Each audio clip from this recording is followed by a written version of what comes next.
Ronaldo oilasi uchun shartnomani yirtib tashladi.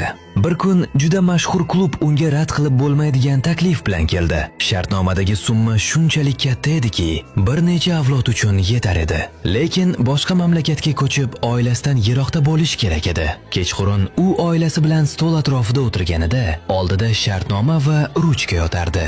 Faqat imzo chekish qolgandi. Shunda eng kichik qizi so'radi: "Dada, ketasizmi?" U xotiniga, keyin bolalarga qaradi va o'sha zahotiyoq shartnomani yirtib tashladi. "Men sizlarni tanlayman." Bolalari uni quchdi.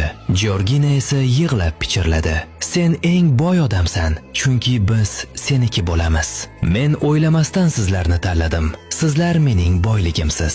Sizlarsiz men hech narsaman. Hamma narsani faqat sizlar uchun qilaman.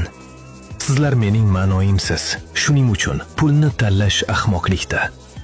Ha jonim, men seni tushunaman. Men ham aynan shunday o'ylayman. Oila birinchi o'rinda turadi. Hech qanday pul buni o'rnini bosa olmaydi. Ha qizig'im, yaxshi aytding. Pul chang. Ular buni mutlaq arzimaydi.